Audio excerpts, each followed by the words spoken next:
Hello guys. In today's video we'll be covering conditional probability, multiplication theorem and probability, then independent events and dependent events, Bayes theorem, and that's it.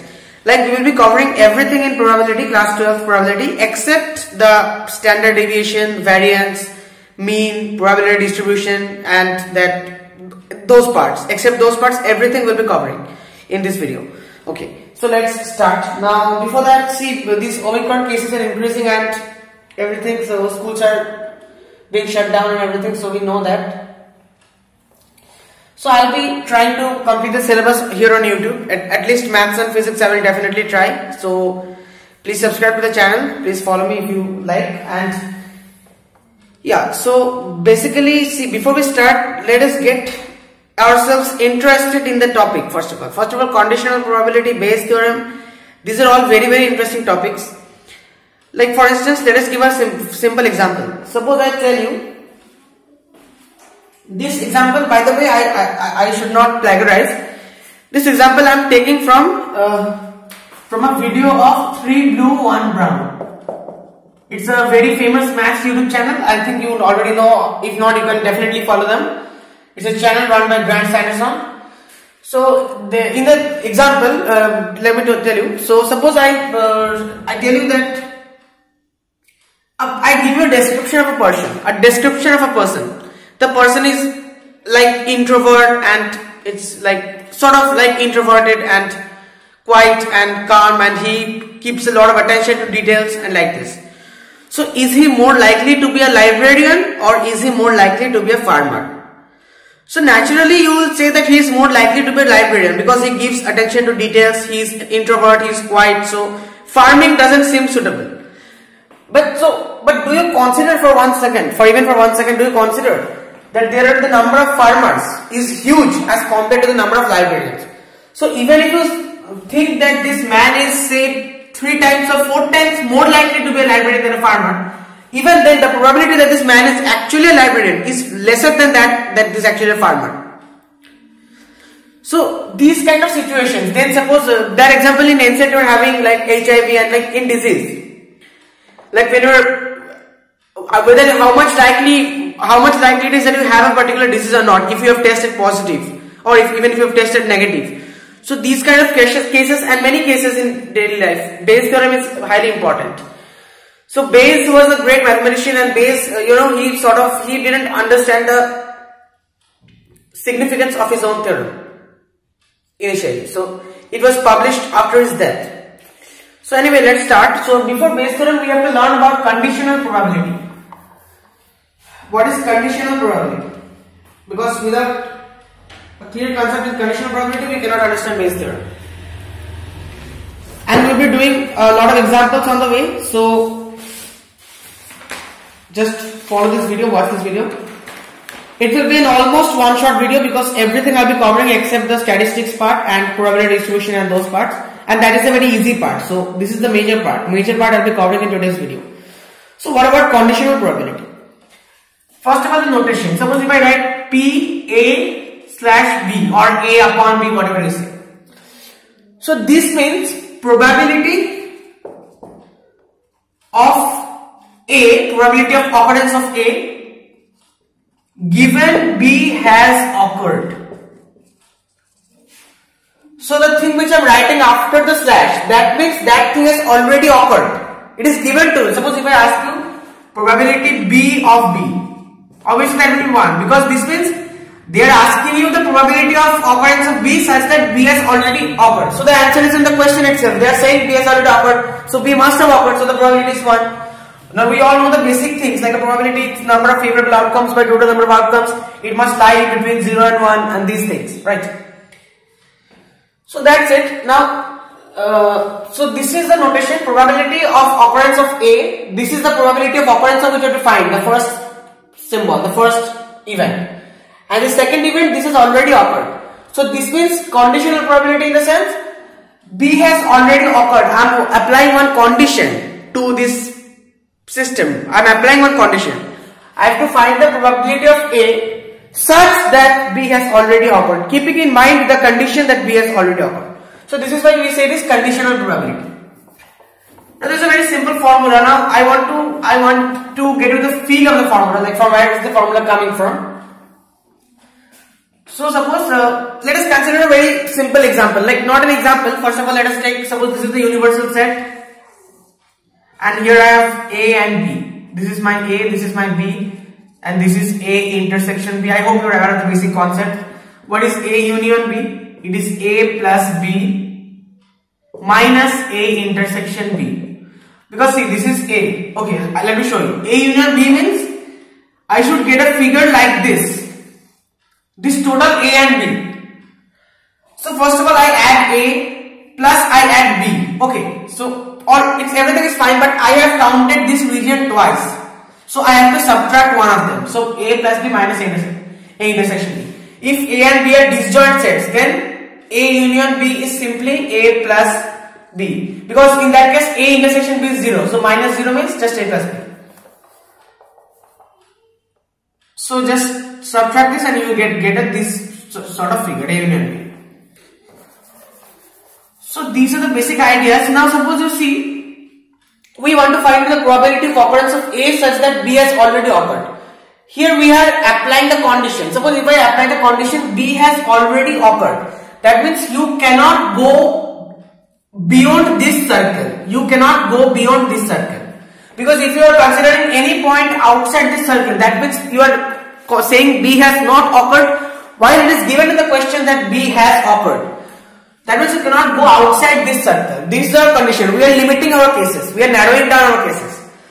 Now in this circle you have to find the probability of occurrence of A. So that is what? What is that? Probability of occurrence of A is only this part, because this part is common to both A and B. This part is, there is no A in this part.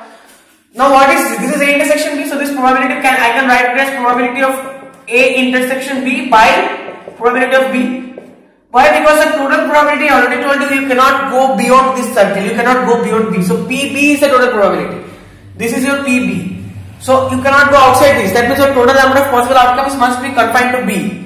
So your denominator becomes PB. And numerator P A intersection B, I hope you understand why. Because only this, from this, within this circle B, only this part has A. So to find out the intersection, because yeah, that's it. So this is how the formula is. I hope you got a feel for the formula.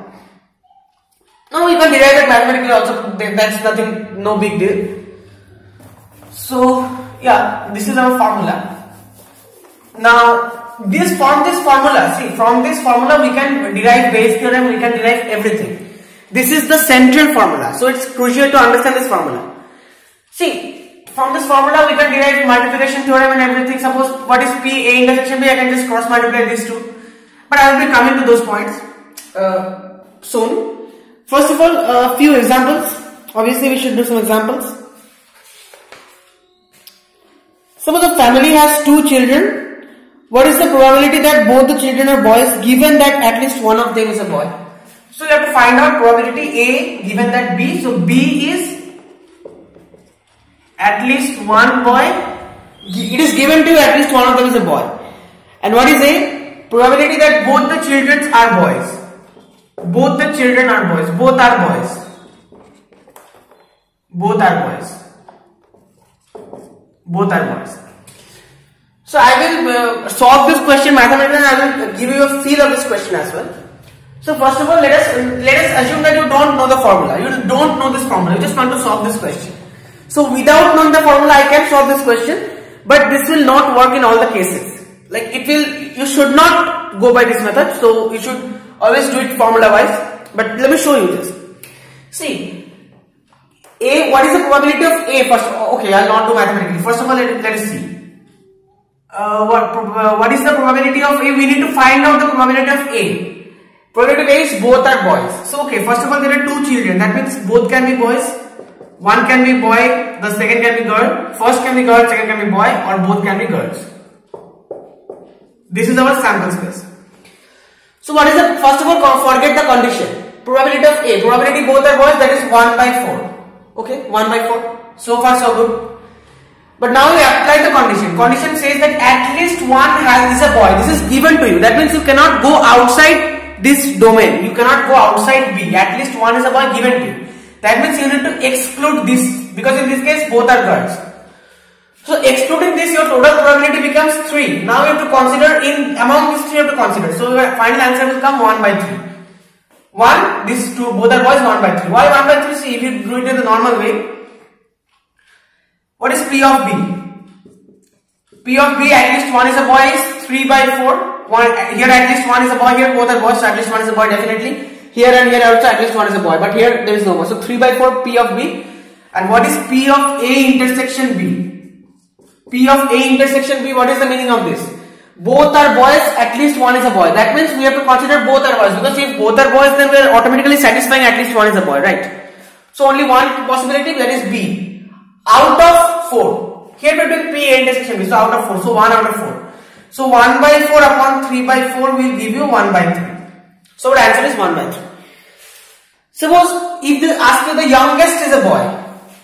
Suppose if they ask you the youngest is a boy, then your probability will become, see, youngest is a boy, so that means, see, you have to follow the particular order, you have to give some consideration to the sequence also.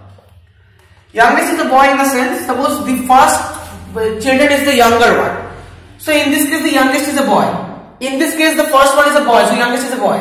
In this case, although there is one boy, the youngest one is a girl, so we have to exclude this case.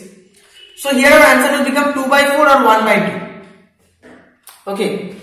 I mean, this is not our answer, like, it depends on the question, but I mean just that part of the question, your answer will be 2 by 4. Suppose if they ask you in simple that in the youngest is the boy, if 2 children are there. No, I'm not applying any conditions right now. So then your answer will be 2 by 4 or 1 by 2. Okay guys. Next is okay. Let us do example 5. Example 5 is a very good example. Example 5 says that a die is thrown 3 times. So see, a die is thrown 3 times in the sense, if you throw a die 3 times, how many outcomes will be there first of all?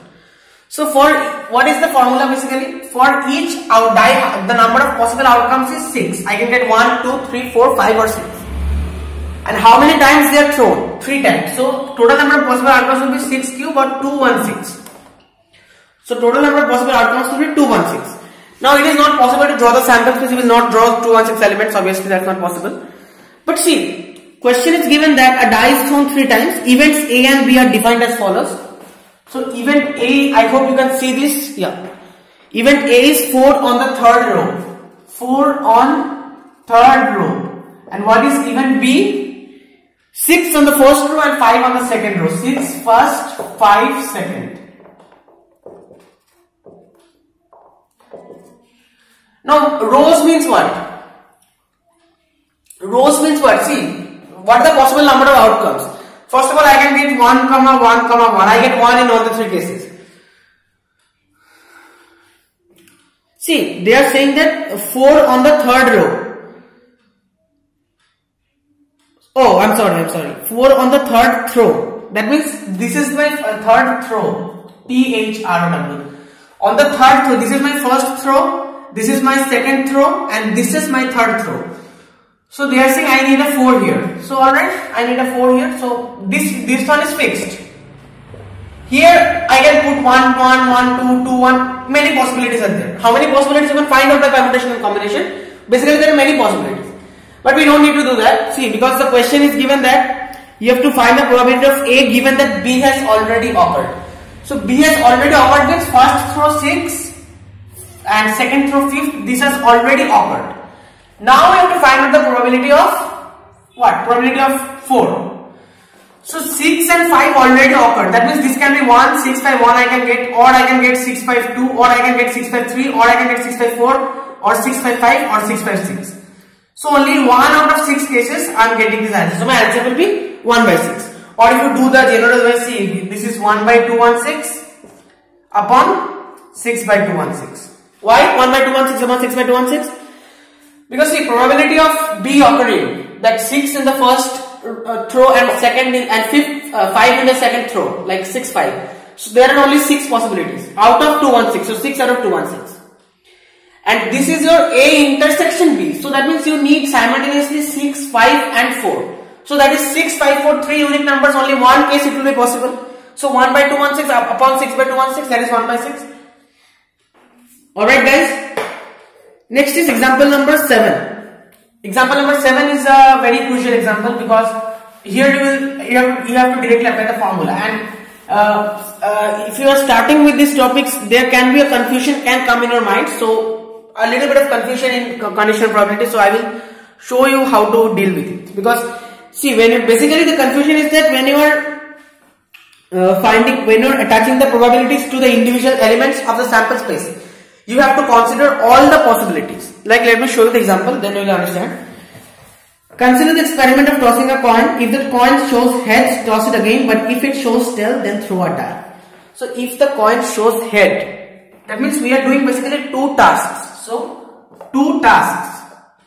First task, second task. If the coin shows head, then toss it again. So if it shows head, I will toss it again. So how many possibilities are there? If it shows head, then if I toss it again, if I toss a coin, how many possibilities? Two outcomes.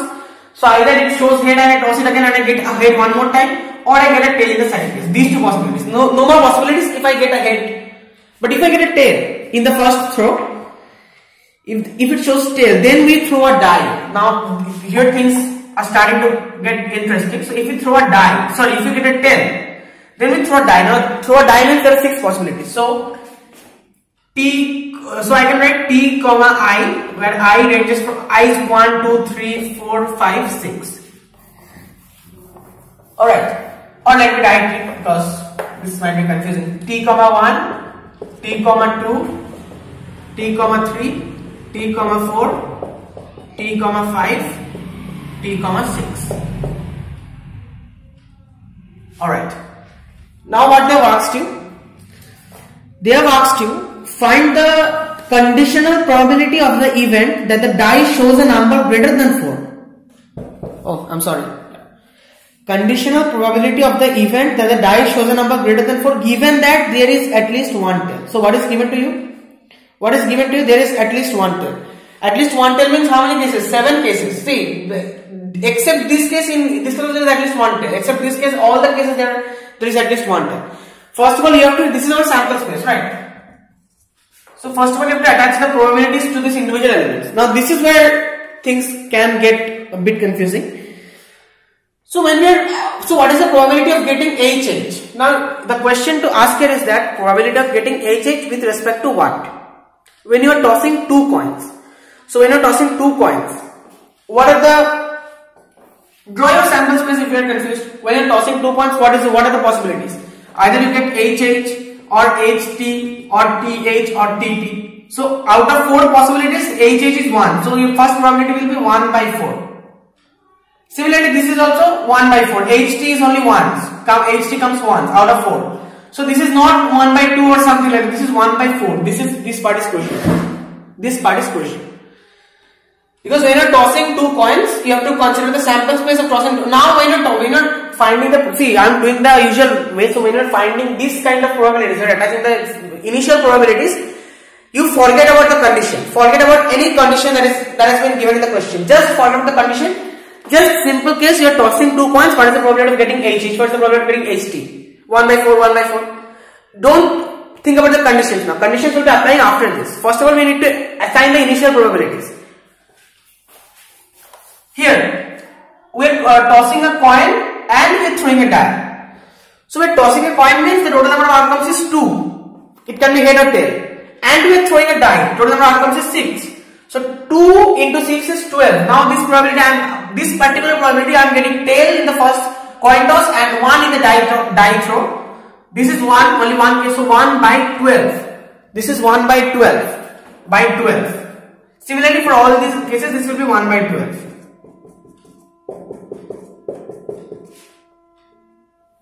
Alright, we get it, I hope.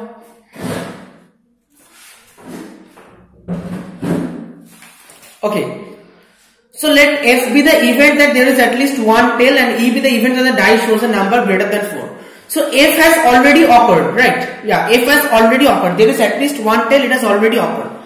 So first of all, we have to find E intersection F. What is E intersection F? So F says that there is at least one tail. That means all these cases we have to consider. All these cases. And E says that the die shows a number greater than 4. That means in this case, is the die? There is no question of die in this case. So just forget this because it's both are coins. In the other cases, die shows a number greater than 4. That means only two cases I am getting 5 and 6. So E intersection F is coming out to be T5, T6. Right? E intersection F is coming out to be T5, T6. And what is P of F? What is F? F is that there is at least one tail. So P of F will be what? P of F will be what? Now this is very important. P of F will, if you say P of F there is at least one tail, so it is 7 by 8. So let us directly write 7 by 8. No, it will not work like that. P of F will be, there is at least one tail. So P of this plus P of this plus P of this, and it will go on like this. So this will be 1 by 4 plus 1 by 12 plus 1 by 12 plus 1 by 12 plus 1 by 12 plus 1 by 12 plus 1 by 12. This will be P of F. And this is what? T by 5 is 1 by 12 plus this is also 1 by 12. So this will be 1 by 6. I mean 2 by 12 or 1 by 6. So this is 1 by 6. This is my P. Sorry, this is PE intersection. And this will be 1 by 6. And this will be, so you just need to add the probability. This is where things can get a bit confusing. You just need to add the probabilities. First find the intersection and then you need to add the probabilities. First we assign the individual probabilities and then add them. Don't try any shortcuts in such questions because then you are likely to get it wrong. So this is 1 by 6 and this is, I'm just directly writing, it will come out to be, okay, 3 by 4. So now you have your answer. Your answer is 1 by 6 upon 3 by 4. That is 2 by 9. Your answer is 1 by 6 upon 3 by 4. Alright. So this is a very important example. Now let us, so I hope conditional probability should be clear by now. I think we will solve one more question. Let me see the module. Exercise 13.1, example 13. Okay, so let's move on to example, let's move on to multiplication theorem because I'm trying to make this video as short as possible. Obviously you don't want a huge video, a long video. So this is it. Now obviously you need to practice, you need to try it out, but the basic concepts of conditional probability is clear to you. And see, suppose if they ask you to find out, like if you know the equation P A upon B is P of A intersection B upon P of B. You know this equation. That means if you know this equation, that means if any two of them are given to you, then you can find out the third quantity. And you also know that P of A union B is P of A plus P of B minus P of A intersection B. So if P of, so again from this equation also, if the required number of things are given to you, then you can find out the other. Right. Now what is multiplication theorem? Multiplication theorem says nothing. Like suppose, okay, so this is my probability A upon B is A intersection B over B. I can write what is probability of B upon A? This will be probability of B intersection A. At this point, A intersection B and B intersection A, are they the same thing? Of course they are the same thing. Because see, intersection means the area that is common between A and B. So whether I am writing A at the first or writing B at the first makes no difference. So probability of B intersection A, I can write A intersection B upon P of A. In this case, P of A. So both these things are equal.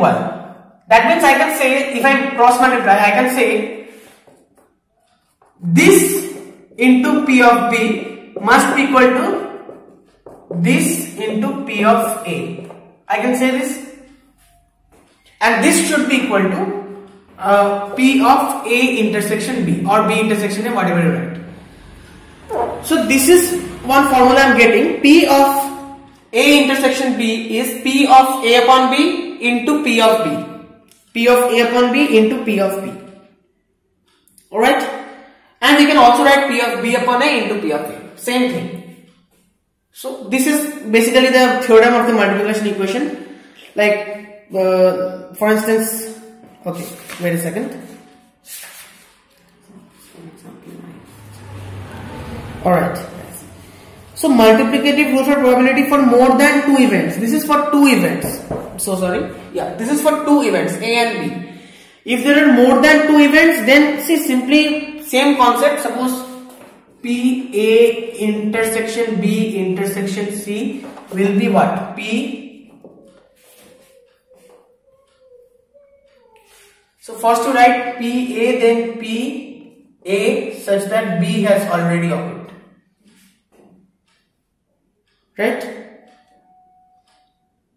I am writing the final answer.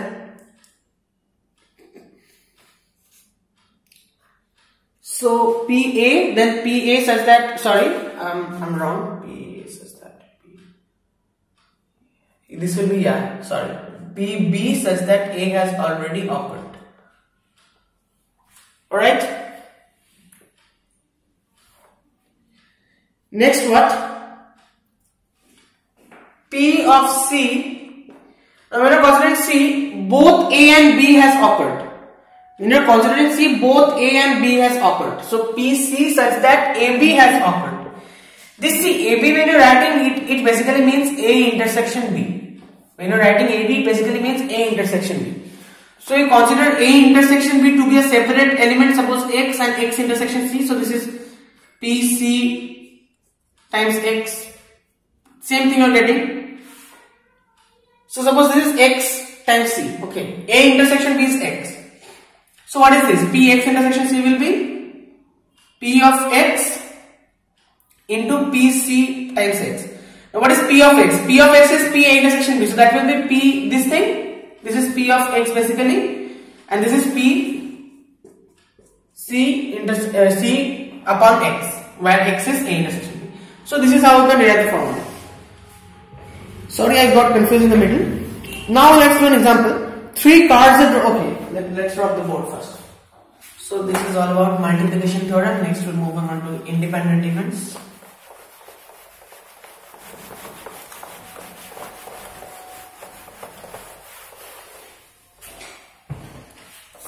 Alright. 3 cards are drawn successively with replacement from a pack of 52. Sorry, without replacement. Yeah, without replacement. Now what is the meaning of this? Suppose you have a 52 cards. 52 cards. Out of this you take out 1 card. You are not replacing this card with anything. You just take out 1 card. Do nothing else. So then you are left with 51 cards. Now you are left with 51 cards. Very crucial point. So here what they've given, 3 cards are drawn successively without replacement from a pack of 52 well shuffled cards. What is the probability that the first 2 cards are kings and the third is an ace? So first 2 cards are king. Now this is a very, here they have given 3 events. So first card is a king. What is the probability? What is the formula? P, king, king, S. This is, we just saw the formula, right? PK, PA, just a second. This is, both these things are K, right? So just PK into PK upon K into PA upon KK. So this is just 1. What is PA upon KK? KK means K intersection K. So yeah, what is P of K? What is P of K? We are getting a king. The probability of getting a king. So there are 4 kings. So 4 by 52, that is 1 by 30. What is P of A upon KK? This you have to find out. See, actually, sorry, I'm extremely sorry. This is K1, this is K2. They are not the same. They are not the same. They are not the same. P of K1, first case you are getting a king, the probability is 1 by 30. Second case we are considering, now you have 3 kings left to you because 1 king you have already taken out. You have not replaced it. It's without replacement. So 1 king you have already taken out. So you are left with 3 kings and 51 cards. Now I have just explained, not 52. So it is 3 by 51 or 1 by 17, I guess. 73, yeah, alright. So it's 1 by 13, it's 1 by 17, they are not equal. So they are not equal. So this will be P of K1, P of K2 upon K1, P of A upon A means S, K1, K2. Right, so this is my, okay.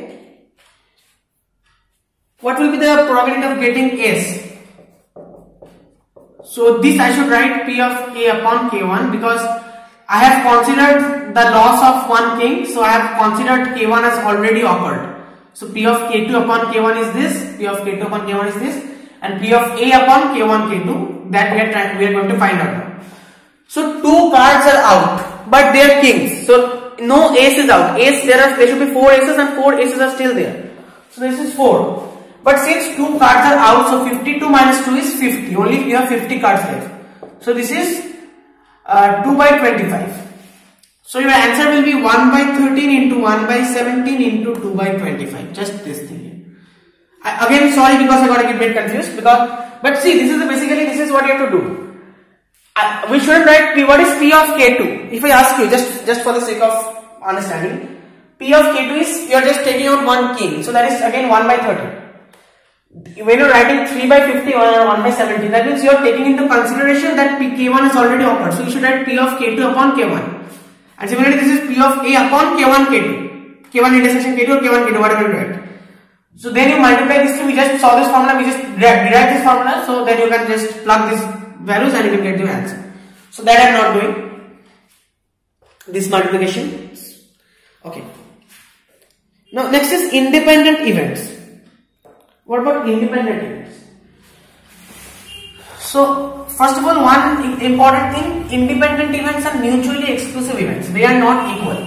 Like they are not the same thing. They are not the same thing. Independent events means mutually exclusive means, understand this very nicely. Mutually exclusive means if one event happens, then it excludes the other event. If this happens, then this cannot happen.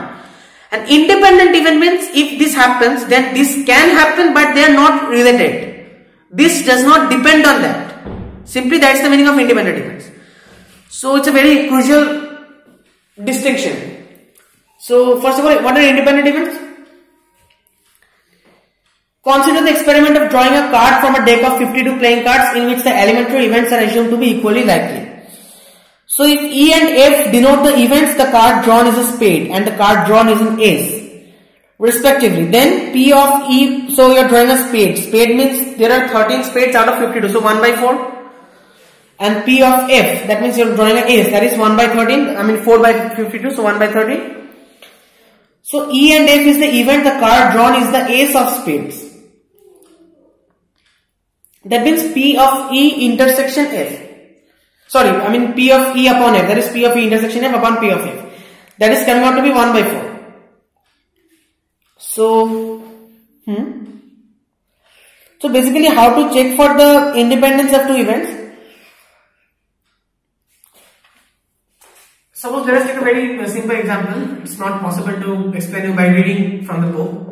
So suppose P of A such that B has already occurred. If this is equal to P of A, then A and B are independent. Also, not this. Suppose P of B such that A has occurred should be equal to P of B and P of B should. If these two conditions are being satisfied, then they are independent events. Now why? See, first case I am asking the probability of B such that A has already occurred, but my answer is coming to be just probability of B. So A has occurred, whether A has occurred or A has not occurred, that has no effect on the occurrence of B. B will occur if B will occur with its usual probability. So even if A occurs, if A had some effect on B, then obviously this would, like let me tell you, what is, suppose let us assume for a moment that they are not independent, they are dependent events. So P of B by A, what will be that? B intersection A upon P of A. So that will be 0, because if they are independent events, That means they have no intersection points, no points in intersection. No, this is not the right thing to say. Like, see, what I'm trying to say is, if we have P B upon A, that if that is equal to P of B, that means this A has no effect. P of B remains P of B, whether A condition we're applying or whether we're not applying. Similarly, same case, if P A upon B, that means that is coming out to be P of A, whether B we're applying or B we're not applying. So that means this A does not affect the probability of B. So this B is not dependent on A, and similarly this here the A is not dependent on B. So A and B are independent events. Do you get it? So here what they're trying to say, from these two definitions we can combine. We can combine these two definitions, and what we can write? The events are said to be independent if, okay, so let me tell you. If PA intersection B is equal to PA into PB. If this holds true, PA intersection B is PA into PB. If this holds true, then A and B are independent events. Now the question arises why? Okay, so let us try to solve it. So we know that suppose this equation you consider. P B upon A. So what is P B upon A into P of A? What is P B upon A into P of A? A intersection B. So if I multiply both sides by P of A, so then I will get P of A intersection. Oh, you cannot see this, right? Yeah, sorry. So if I multiply both sides by P of A, then I get P A intersection B is equal to PB into PA. That is what I have written here. In this case, if I multiply, I hope you are understanding. See, if I multiply by P of A in this side, then I get P of B upon A into P of A. Now this we have just seen that this is nothing but P of A intersection B. Why? Because P, what is P of B upon A? That is P of A intersection B upon P of A. So just bring this side and you will get the, everything we are doing, it is directly or indirectly coming from the first equation which you saw. That is this formula for P of B of A, that is P A intersection B upon P of A. This first formula for conditional probability. Everything we are doing and everything we will do in today's class will come from this same formula. Just you have to understand this formula. Understanding means, like in 3 blue 1 brown, they say it's a very logical and very real thing. Understanding has different levels of understanding. If you're just memorizing a formula, doesn't mean you understand it. Level 1 understanding means you just know which term is what, just a basic understanding. Level 2 understanding means you know how it is coming, like you know the derivation and you understand the derivation. Level 3 understanding means you know where to use it, how to apply it. You can identify the cases where to apply and where not to apply. So by understanding I mean all those things. So if you can understand this formula, this simple formula, the first formula we consider, then total probability you can actually derive. But obviously it's not possible to derive this in the exam hall, so you need to study all the formulas. Anyway, so similarly here if I multiply with P of B, then I will get P of A into P of B, and this will be the same thing, P of A intersection B or P of B intersection A, whatever you write. So that means this I am getting, just multiplying both sides by P of A or P of B, whatever. So from this definition we are getting this definition, that if this is the case, P of A intersection B is equal to PA into PB, only then we can say that the events are independent. If this is not true, then we can say that the events are not independent. If this equality does not hold, we can say that the events are not independent. That's all there is. Next we have, okay, let's do example 11. An unbiased die is thrown twice. Okay. Let the event A be odd number on the first throw and event B be odd number on the second throw. Check the independence of events A and B. Okay. Unbiased die is thrown twice. So, thrown twice means what? Let us draw the sample space. 1, 1, 2, and so, for this example I am drawing the total sample space. Okay. I know it will be a bit time consuming, but let's do this. 1, 5, 1, 6, 2, 1, 2, 2, 2, 3, 2, 4, 2, 5, 2, 6. Can you make this? I don't think there is enough space. Okay. Just give me 1 second.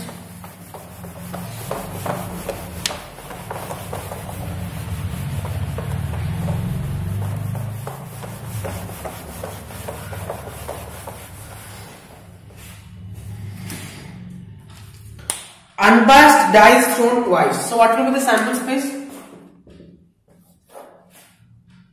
1, 1, 1, 2, 1, 3, 1, 4, 1, 5, 1, 6. 2, 1, 2, 2, 2, 3, 2, 4, 2, 5, 2, 6, 3, 1, 3, 2, 3, 3, 3, 4, 3, 5, 3, 6, 4, 1, 4, 2, 4, 3, 4, 4, 4, 5, 4, 6, 5, 1, 5, 2, 5, 3, 5, 4, 5, 5, 5, 6. Okay. 6, 1, 6, 2, 6, 3. I'm doing this just to make you understand. You can solve it without trying this also. 6, 6. So, and there is a problem with my camera. I cannot pause it. Otherwise, I would have paused and drawn this and resumed from it. So, I know this video is going to be lengthy, but something I can do. And unbiased die is thrown twice. Let the event A be odd number on the first throw. So on the first throw we are getting an odd number. This is the first throw, comma second throw. So in the first row, this entire row, in all the cases of first throw we are getting an odd number. Here all the cases we are getting even number in the first throw. Again this entire row we are getting odd number. This entire row we are getting odd number. So 3 entire rows we are getting. So that means 3, 6, and in each row there are 6 elements. So 6 to 18. So we can say 18 upon, what is the total number of elements? 6 into 6, 36. 18 upon 36. This is my P of A. Similarly, P of B will also come out to be half. This is half. P of B will also come out to be. If you see column wise, then P of B will be. What is P of B? P of B is odd numbers on the second throw. So second throw odd numbers means this column, this column, this column. You will give column. You will get 18 out of 36. I mean 18 by 36, so half.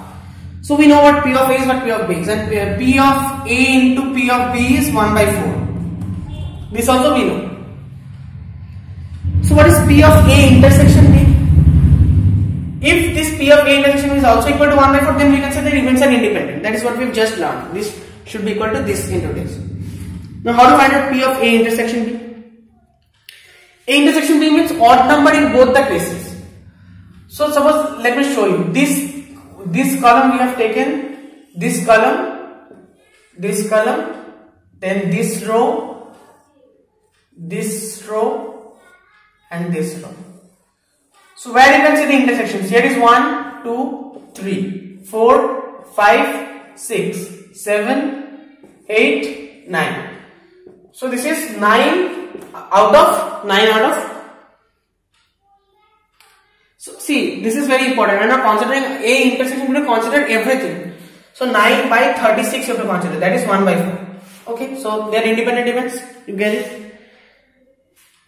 Example 13, very important. Example 13.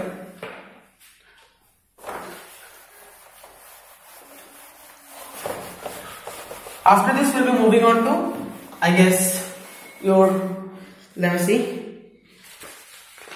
Yeah, Bayes theorem.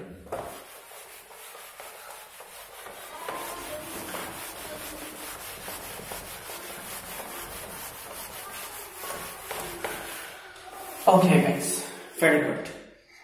So, what is the question saying? Given that E and F are independent events, I am taking A and B, okay? So, A and B are independent events given to you, that means what it is given indirectly, that P of A intersection B is equal to P of A into P of B. This is given. This is given to you. What you have to prove? You have to prove that okay, so let us take A dash. Actually, all the three cases I am not going to take because that will be a bit lengthy. Let me show you for A dash and B. So prove that P of A dash intersection B is equal to P of A dash into P of B. So by proving this, we are indirectly proving that A dash and B are also independent elements. A dash means not A, negative of A, the probability of A not occurring. That is 1 minus A. A dash means 1 minus A simply. So by the help of Venn diagrams, we can easily solve this question. Now just a theorem, let us, just I'm telling this because I will not be able to derive for all the cases.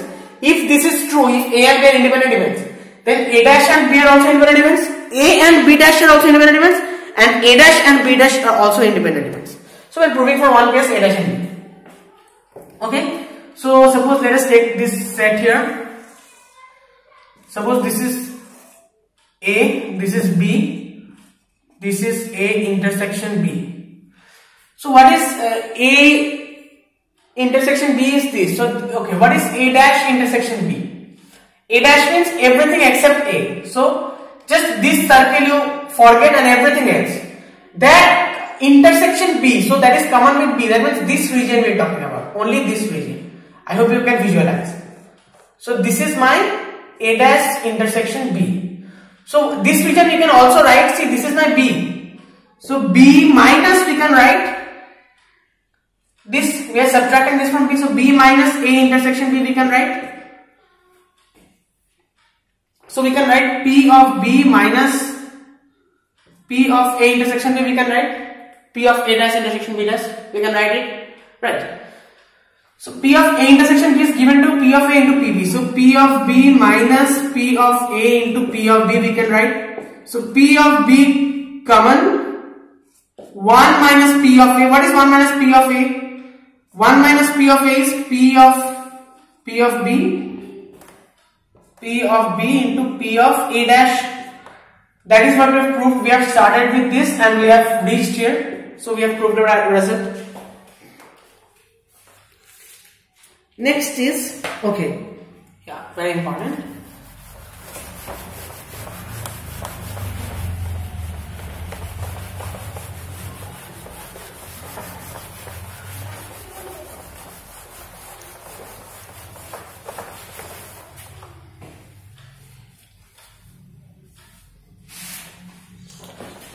Okay, just a second. Yeah, it's already 47 minutes. Okay, bear with me. Nothing else for it. So the one card is drawn at random from a well shuffled deck of 52 cards. In which of the following cases are the events A and B independent? First case is, suppose there are 3 cases, I am doing 2 cases, right? Because you can do the rest. So first case is event A is card drawn is a spade, event B is card drawn is an ace. So you ask yourself whether this events are independent events. First of all, from a well shuffled deck of 52 cards, you are drawing an ace. So we're drawing, let us prove this. The card drawn is a spade. So how many spades are there? A is, oh my god.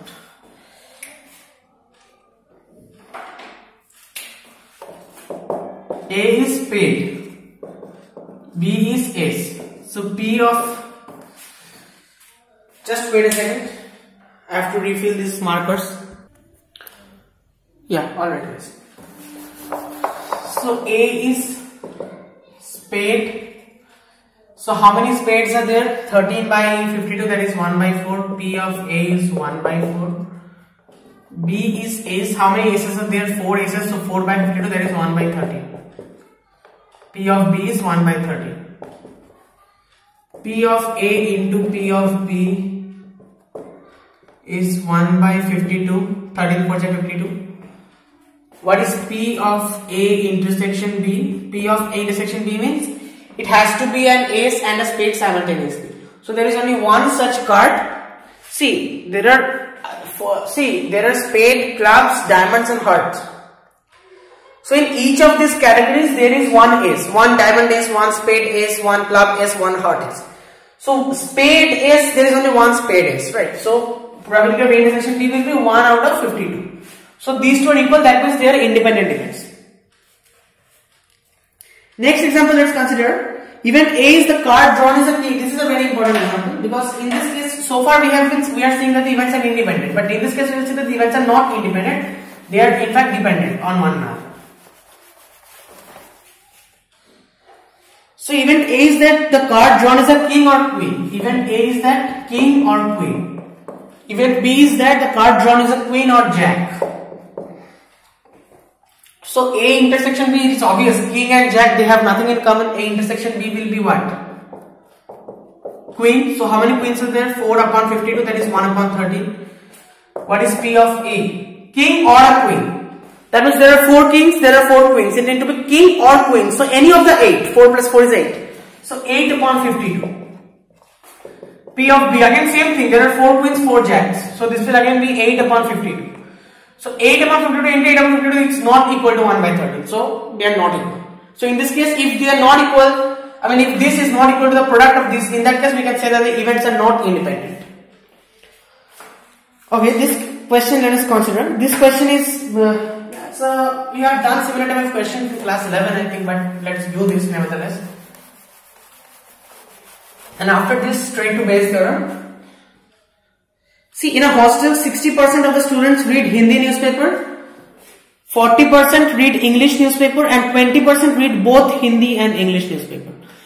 So suppose let us draw this first of all. This is my for Hindi and this is for English. This is for Hindi. This circle is for Hindi. This is for English. And this portion is for, it is overlapping, so it is for both Hindi and English.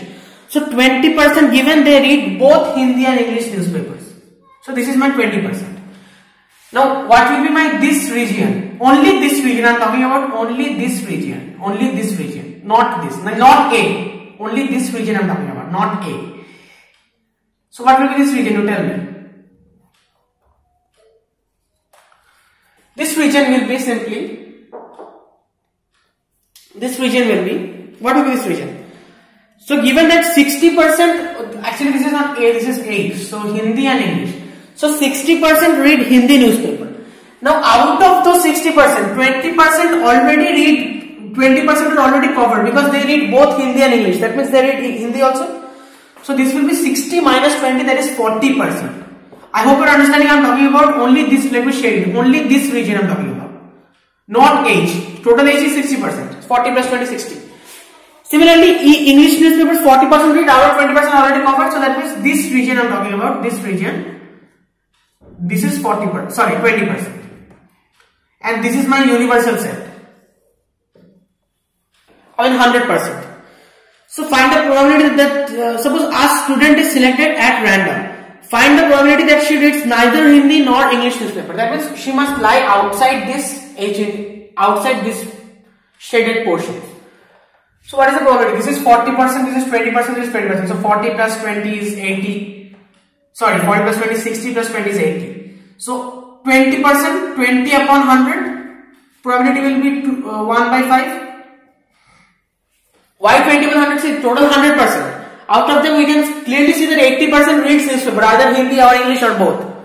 So only 20% do not read newspaper. So the probability that she needs neither Hindi nor English newspaper is 20 upon 100. If she reads Hindi newspaper, find the probability that she reads English newspapers. That means if she reads Hindi, we definitely know. So out of 60, we have to find out. Out of 60, we are seeing that 20% they read both Hindi and English. So this will be 2 by 6 or 1 by 3. Okay, sorry about this. Last example is if she reads English newspaper, find the probability that she reads Hindi newspaper. So English newspaper means out of 40, 20 by 40, 20 by 40, that is 1 by 2. So these are your answers. Here we did not directly apply any conditional probability or anything, but just a question based on set theory and everything. Still I did it, no problem. Now comes the most important part, your Bayes theorem. So Bayes theorem and total probability, the theorem of total probability. So it is coming directly from conditional probability. So there is nothing new in it. You already know what I am trying to say. So see, Bayes theorem, if you ask me how it is important, let me show you one importance of it. There are many importance. In the Gmail which you are using, Gmail or whatever your email account, it can be Gmail, it can be Microsoft email account, whatever. So we have the spam filters, those messages which we do not want to see, like from advertisers, from repeated advertisements, or some emails unsolicited, some emails which like claiming to be that you have won this amount of money, I want to share this amount of money with you, those kind of mails. So they go to the spam filter, right? So even in detecting the spam filter, there is a calculation involved, and that calculation involves Bayes theorem. Probability that the word should, this particular word should be a content of a spam message, these kind of things they do. I learned this from a video of Veritasium, that is the Bayesian trap. You can check that out, Veritasium's video. So Veritasium is a very interesting channel, you can follow the channel in general. So there are many important applications. So very interesting topic. So let us start with Bayes theorem. Okay, 1 second. Before Bayes theorem, yeah, one more question, very important question. Probability that two students A and B are coming to school on time are 2/7. So A on time. Student A coming on time, probability 2/7. Student B coming on time, probability 4/7. Okay, 4/7. This is a very good question. So what they've asked you, and it is given to you that A on time, B on time, these two events are independent. It is given to you. You see, A and B, they do not live in the same place. A is coming from region A, B is coming from region B. School is located at C. So they are independent. If A is late, then B has to be late. It's nothing like that. So these two independent means what we can write? P of A into P of B is equal to P of A intersection B. This thing is given to you, already given in the question. Next, so what is this? P of A is 2/7, so P of A intersection B we can write 2/7 into 4/7. So far so good. Now they have asked you,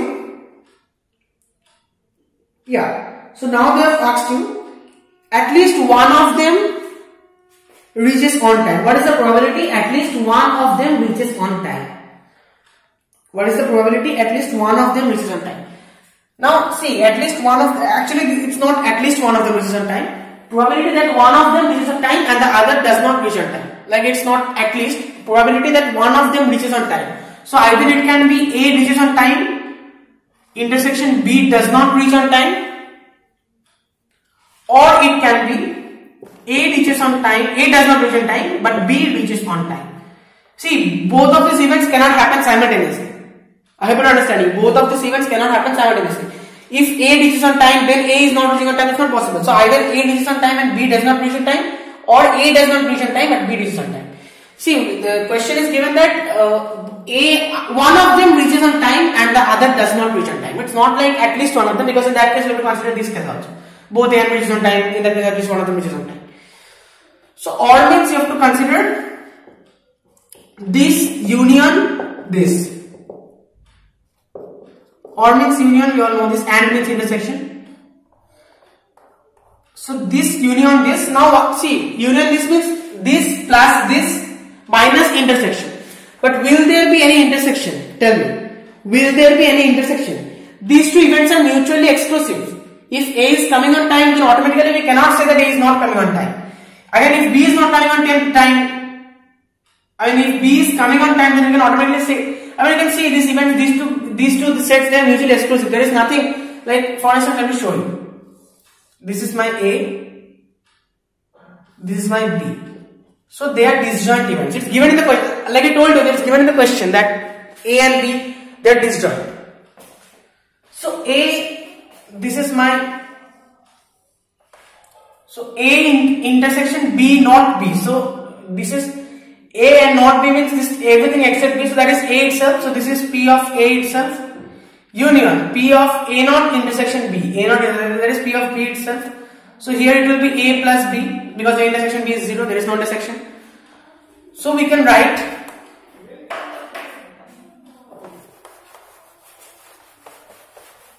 I'm sorry, I shouldn't have said like this. Disjoint or not, we do not, like, it is obvious from the question itself. It is obvious from the question itself that these two events are mutually exclusive. If this happens, then this cannot happen. Because if A reaches on time and B does not reach on time, then can it ever happen that A does not reach on time but B reaches on time? Not possible. Similarly, if this occurs, then this doesn't occur. So or, not and, or. So mutually exclusive means no intersection. So mutually exclusive, in that case our formula just becomes P of A intersection B dash plus P of A dash intersection B. So now we can write, now we have learned that, or we have already learned that if A and B are independent events, then A intersection B, A and B dash are also independent, A dash and B are also independent. So this we can write simply P of A into P of B dash plus P of A dash into P of B, or we can write, what is P of A? 2 by 7. What is P of B dash? So that is 1 minus P of B. P of B is 4 by 7. 1 minus 4 by 7 plus P of A dash is 1 minus 2 by 7 into 4 by 7. I hope you are getting the answer. That's our answer. Just add them, just solve it and you get it.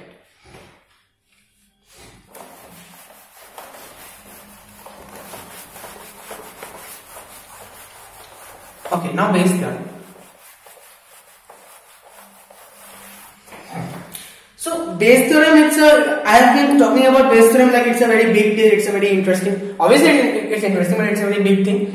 Actually in base theorem nothing is there. You know all the basics. To understand base theorem, I have covered all that in this video itself. So base theorem, what is the purpose of base theorem? When to apply base theorem? For that we need to consider a simple example. For instance, let us have, we have this bag 1, bag or container or whatever, this we have 2. Here we have 2 red balls and suppose 2 black balls and 1 white ball. Here we have 5 black balls and 7 white balls. Suppose, such a random example. So suppose now if they ask you the probability of, okay, so just close your eyes and pick any of the ball from any of the bag, any of the containers. So you can pick it from container 1 or container 2. That depends. That is not given in the question. Like first question responsibility. So suppose you have to find out that the probability of getting a say white ball. Now first of all, if it is given that you are taking it from container 1, so it is given that you are taking it from container 1. So P of W upon 1. This will be what? So it is given that you are taking from 1. Alright. So that's very good. So from here the total number of possible outcomes is 3. 2 plus 1 is 3 and you need a white ball. So 1 by 3. Similarly you can find out P of B upon 1, P of W upon 2 you can find out. So this is conditional probability. Well, nothing new. Just conditional probability. So why we are getting 1 by 3? Let me show you. What is P of W upon 1? It is P of W intersection 1 upon P of 1. So what is P of 1? P of 1 means the total number of P of 1. This probability is from 1. Okay. Understand this. P of 1 means that the probability that we are taking it from bag 1. We could have taken from bag 2 also. So the probability we are taking it from bag 1. So what is the probability of that? In total there are 2 bags and we take it from bag 1. So the probability is half upon PW intersection 1. W intersection 1 means it should be a white ball and it should belong to bag 1 only. It should be a white ball and it should belong to bag 1. Both the things must be satisfied. So there is only 1 ball. This will, okay, wait a second. So this is, there is only 1 ball, 1 upon 3. 1 upon 3. This is white ball, 1 white ball, right? Intersection I. And what is P of I? P of I will be your, see here what we mean by P of I. We are not talking about like there are 2 bags, so out of them we have to consider the probability of choosing 1 bag, so that will be 1 by 2. So P of I means there are how many balls in total? 7 plus 5, 12, 13, 14, 15 balls. Out of that we are taking, there are 3 balls, that means 1 by 5.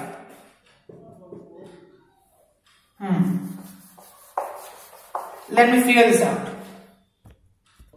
So see, in this case, consider the examples which we were considered, like from at the very beginning. So one condition is given to you and you have to, like suppose 2 boys, given to at least one is a boy, you have to find the probability of getting 2 boys. So in this case we are given that we have given that it is from bag 1. So you need to confine yourself to bag 1. So in bag 1 the total number of possibilities is 3 and probability of one white ball is only one white ball, so 1 by 3. This is how you have to think. Don't think from that angle. This is how you have to think. Because yeah, this is how you have to think. So this is my probability of W upon 1. Now suppose if they said you that if I reverse this, if they said you that they have given the probability like it is given to you that you are getting a white ball, and in this case I am asking you the probability that it comes from this container 1. So in this case I am not specifying, like in this case I have specified that it is from container 1, but I have not specified the color. I have asked you whether what is the probability that it is a white one. It can be a black one also. Here I have specified the color. I am just doing the reverse thing. I have specified the color, it is a white ball. Now I am asking you what is the probability that it is from container, because in this case you can pick it up from container 1 also, from container 2 also. That is your choice. So now what is the probability that it is from container 1? These questions, if you are trying to solve these kind of questions, then you need Bayes theorem. This is conditional probability, so far so good. But for this you need Bayes theorem. Now how to write this question? Like let me show you the quick derivation of Bayes theorem. So this will be written as, just let me show the trick first of all. I upon W, just reverse this, W upon I. Then what is in the, actually this is not the denominator, this is the event which is already occurred. That is I. So just write the P of that, P W upon I upon P of I, upon the total probability. So this is the total probability theorem. Total probability means this thing you first of all write down, plus what else could have occurred? What else could have occurred? What else could have occurred means, don't change this W. This W will remain W. Just replace this 1 with 2, because 2 could have also, why W will remain W? Because it is given in the question that you have to find out the probability that is coming from bag 1 such that W has already occurred. Some students, what they do, P of black upon 1 plus P of 1.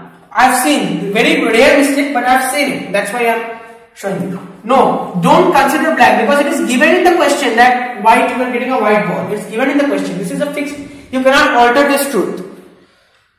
But yeah, it is coming from bag 1, you have to find the probability. The probability is the number of favorable outcomes by total number of outcomes.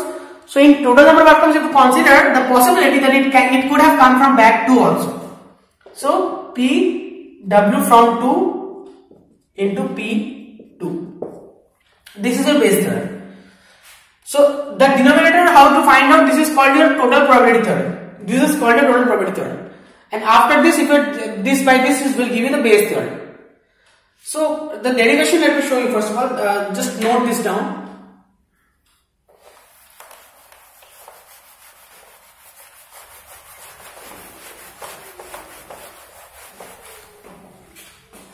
Derivation, let me show you.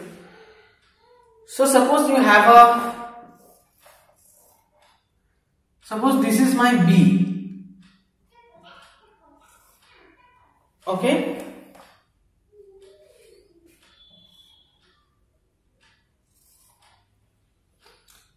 So this is A1, this is A2, this is A3, this is A4. This is A1 intersection B. This is A2 intersection B. This is A3 intersection B. This is A4 intersection B. If I add them, like I am adding this portion, this portion, this portion and this portion, then I will get B. So this plus this plus this plus this. I mean, I should write like this. I will show you. So A1, I hope you can see this, right? You can hardly see this. Okay. Okay, no problem. So A1 intersection B plus P of A2 intersection B plus P of A3 intersection B plus P of A4 intersection B is equal to P of B. Is that clear? Fine. So what is P of A1 intersection B? What is P of A1 intersection B? We can write this as, see, P of B such that A1 has already occurred can be written as P of A1 intersection B upon P of A1. So this can be written as P of B such that A1 is already occurred into P of A1. We can write it like this. Just everything you see from the first formula we derived.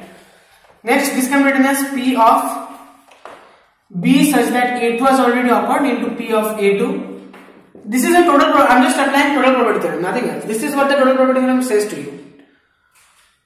Plus P of B such that A3 has already occurred into P of A3 plus P of B such that A4 has already occurred into P of A4. So this will give you PB. We know this. Okay, fine. Next one. So this we can write, in general form we can write summation P of B such that I has already occurred into P of AI. I equals to 1 to n. So here n is 4, which is obvious. Here n is 4. Okay. So this is one thing we are getting.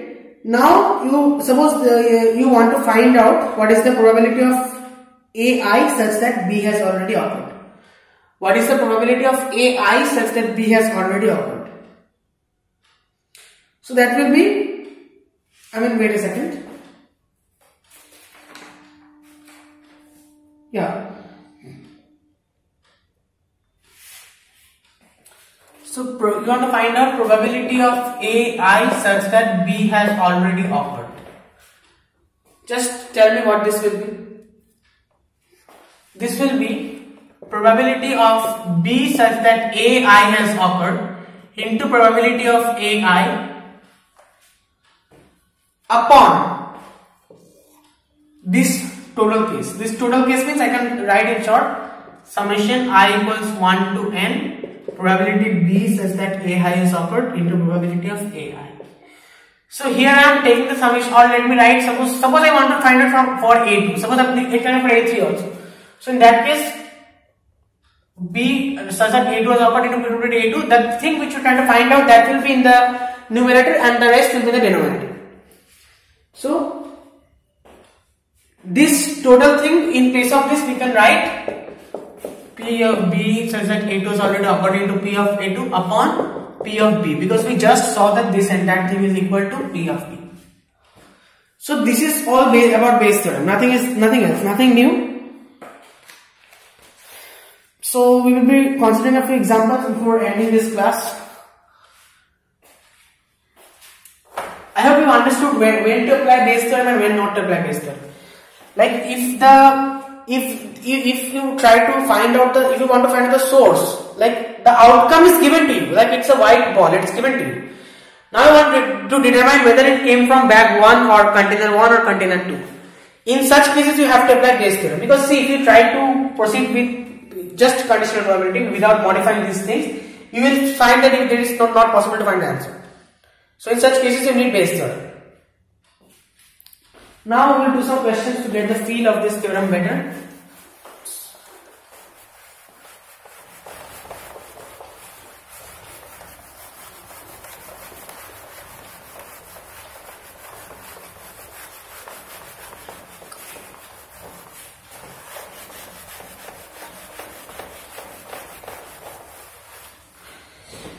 Okay guys.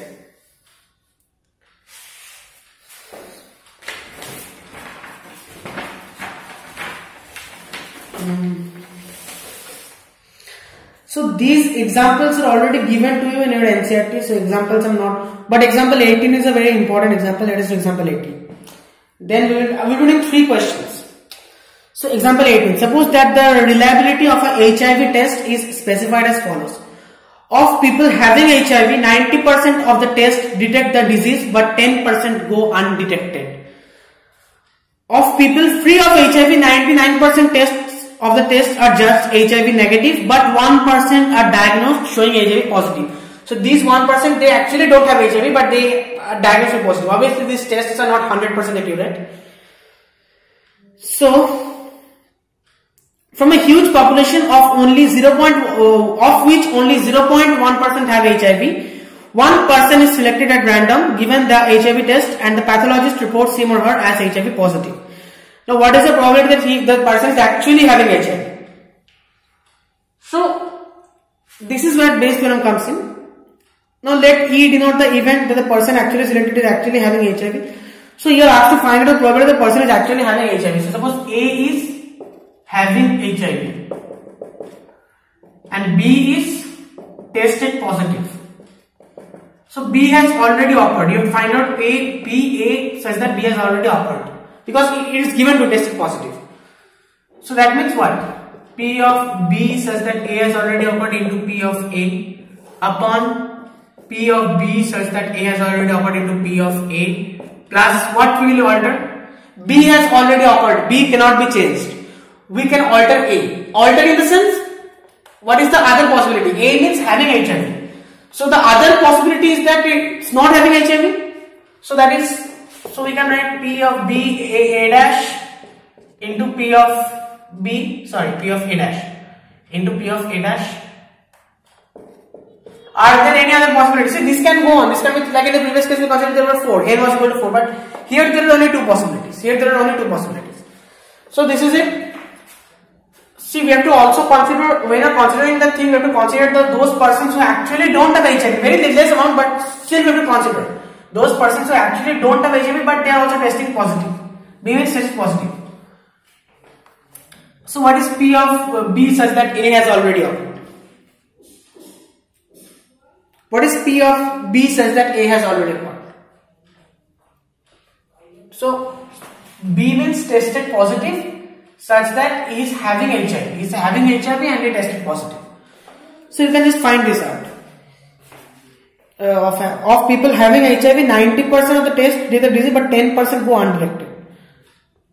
So 90%. So A has already occurred. So that means people having HIV. So obviously this will be 90 by 100, 90%. So people percentage HIV positive, whether she is actually having HIV. So tested positive, actually having HIV. So this will be 90%. I mean 90 by 100 or 0.9. So 0.9. What is P of A? P of A is people having HIV. So 0.1% of the population has HIV.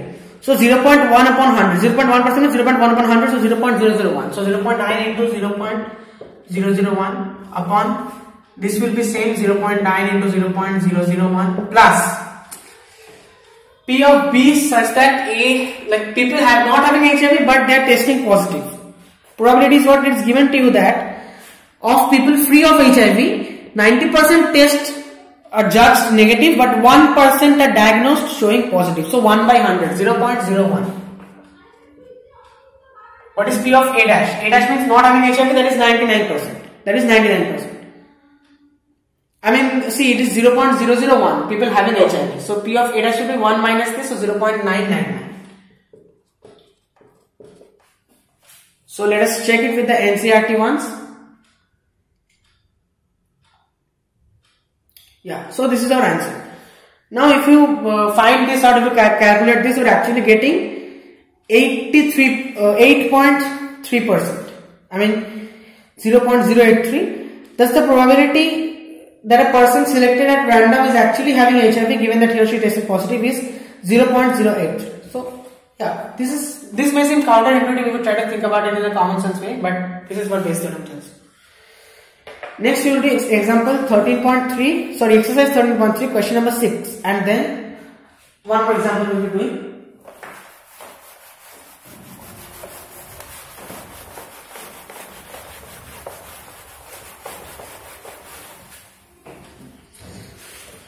There are 3 coins.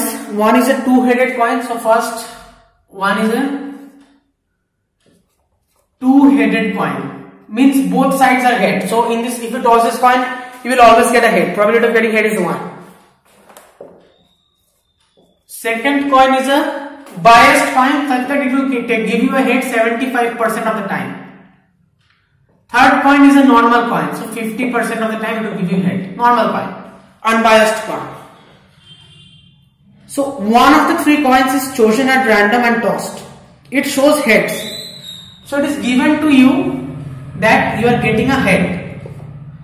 What is the probability that it is, now they have asked you what is the probability that it was due to the two-headed coin. So it was due to 1. This I have named 1, this I have named 2, this I have named 3. So this probability that it was due to 1, you have to find out. It is given to you that you are getting a head. It is given to you. So there was a 25% chance of getting a tail in the second case. There was a 50% chance of getting a tail in the second case, but it is given to you that you are getting a head. So this will be what?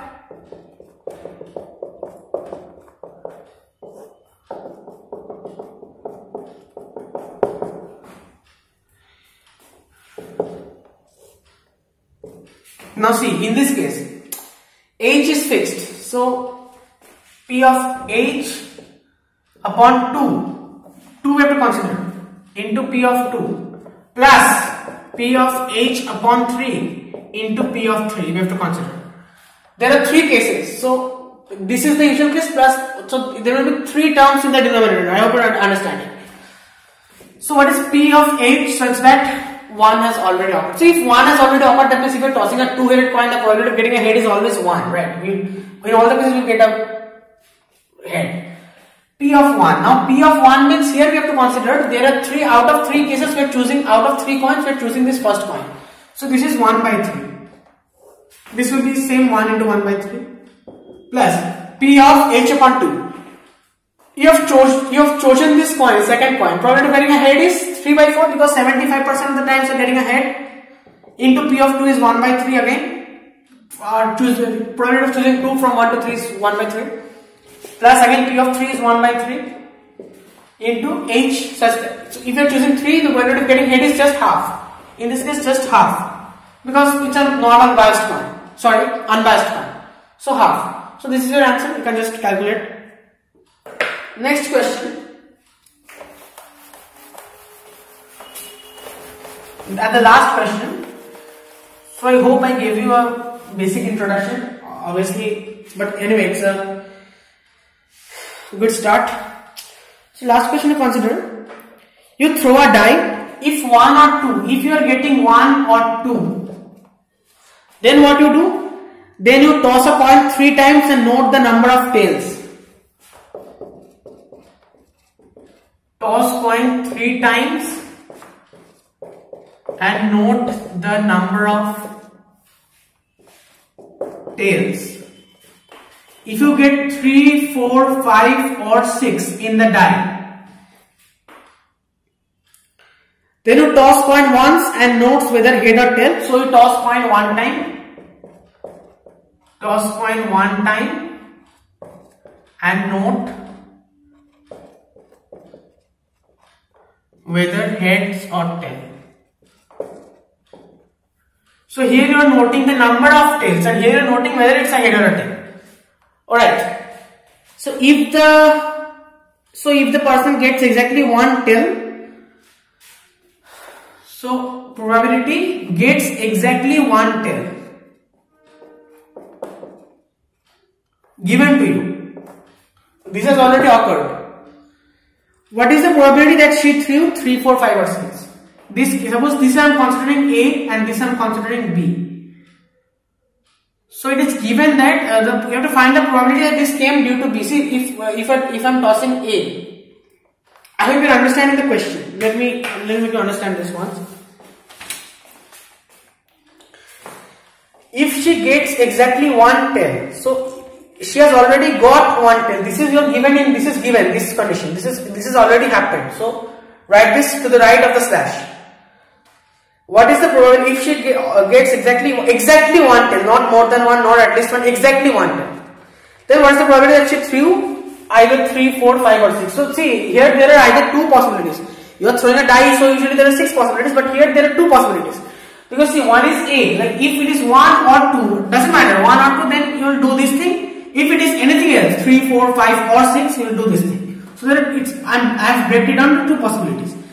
So they are saying 3, 4, 5, 6 means B. So we have to find out the probability that this was due to the B such that we are getting exactly 1 time. This we have to find out. Now find this out. There is nothing new in here. This will be probability exactly 1 tail upon B into P of B upon P exactly 1 tail upon B into P of B plus exactly 1 tail you cannot change. So P exactly 1 tail upon A P of A. Are there any other possibilities? No. A and B. Nothing else possibilities. So this is your answer. Now find this out. Probability of getting exactly 1 tail.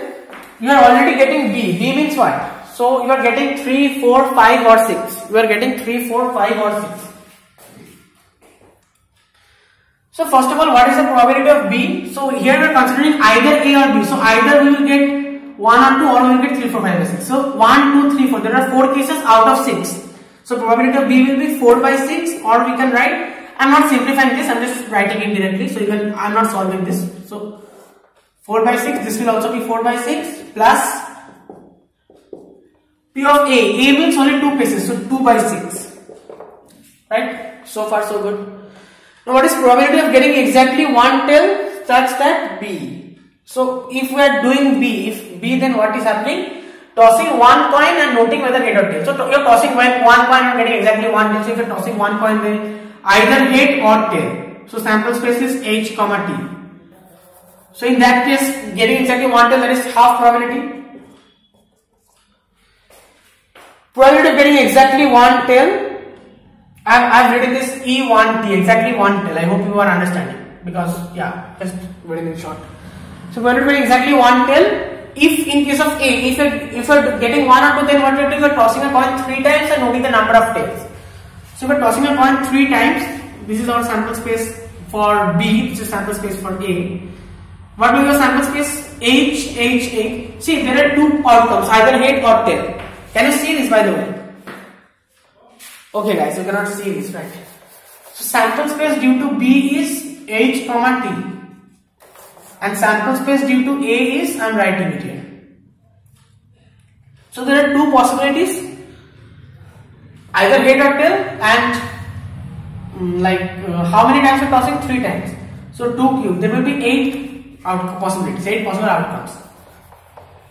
Either all 3 head, H, H, H or H, H, T or H, T, H or H or T, H, H or T, T, T, T, T, H, T, H, T, H, T, T.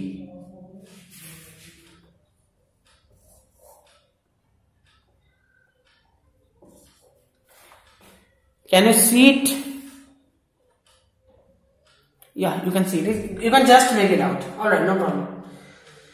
So probability of getting exactly 1 tail. So exactly 1 tail means here we are getting exactly 1 tail, here we are getting exactly 1 tail, here to no tail, here we are getting exactly 1 tail, here we are getting more than 1 tail, that will not be counted, here also we are getting more than 1 tail, here also we are getting more than 1 tail, here also we are getting more than 1 tail. So 3 out of 8 cases we are getting. So this is our answer. Now solve it. So that was all for this class, guys, and see, before we end this class,